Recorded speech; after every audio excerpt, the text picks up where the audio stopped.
امام اعظم کون تھے؟ امام تو بہت ہیں لیکن ہم ان کی بات پر کیوں عمل کرتے ہیں، اس کی وجہ بتاتے ہیں۔ امام اعظم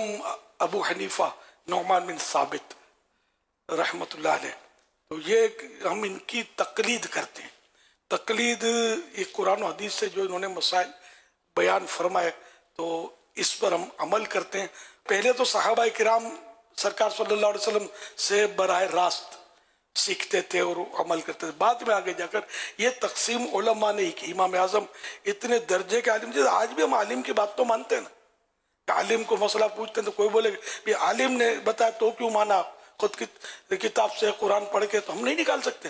اس لیے ہم علماء کو پوچھتے ہیں۔ اور یہ قرآن کا حکم ہے ہمیں، فَاسْأَلُوا أَهْلَ الذِّكْرِ إِن كُنتُمْ لَا تَعْلَمُونَ، تو تم نہیں جانتے تو جاننے والوں سے پوچھو۔ تو یہاں اہل ذکر یعنی علماء، تو علماء سے پوچھو، تو یوں ہم پوچھ رہے ہیں۔ لیکن یہ کہ ایک تقسیم ہے کہ امام اعظم ابو حنیفہ رحمۃ اللہ علیہ اتنے ماہر عالم قرآن و حدیث کے کہ انہوں نے جو مسائل مطلب کھول کے قرآن و حدیث کے بیان کیے جو ہر آدمی نہیں سمجھ سکتا، تو اس پر علماء نے اتفاق کیا اور یہ اس پر عمل ہوا۔ پھر بعد میں یہ تو تابعی تھے، بعد میں دیگر ائمہ کرام بھی تھے، 4 مشہور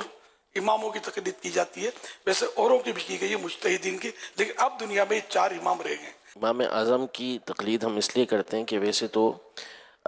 بکثرت علماء نے یہ لکھا ہے کہ جو مذہب اہل سنت و جماعت ہے وہ اب ان 4 مذاہب کے اندر ہی ہے، یعنی دنیا کی آپ جتنی بھی آبادی ہے ساری آبادی دیکھیں گے تو اس میں سے 90% آپ کو وہی ملیں گے کہ جو ان 4 اماموں میں سے کسی نہ کسی امام کی پیروی کرتے ہیں۔ تو 4 ائمہ حق ہیں، اور جو دیگر مذاہب تھے جیسے امام اوزاعی کا، امام سفیان ثوری رحمۃ اللہ تعالی علیہ کا،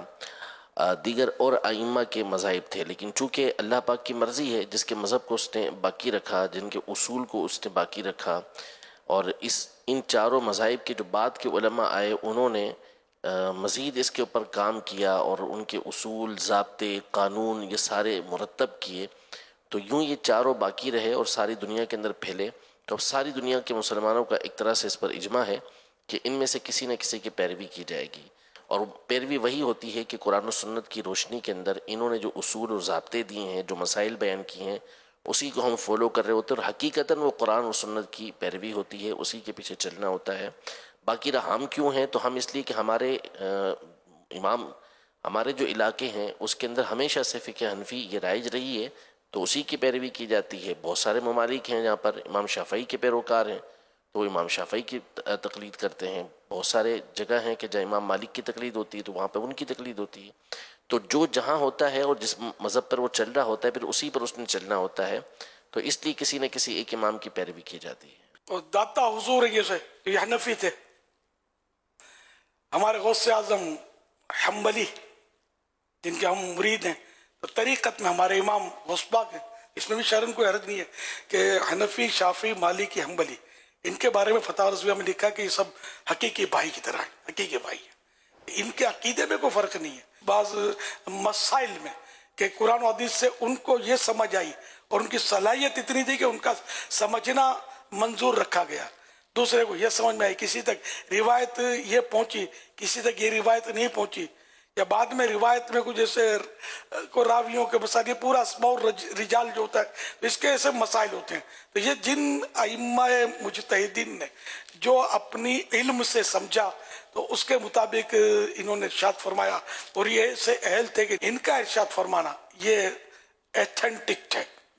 تو یوں مطلب ہے کہ ان کی تقلید کے سلسلے چلے، بڑے بڑے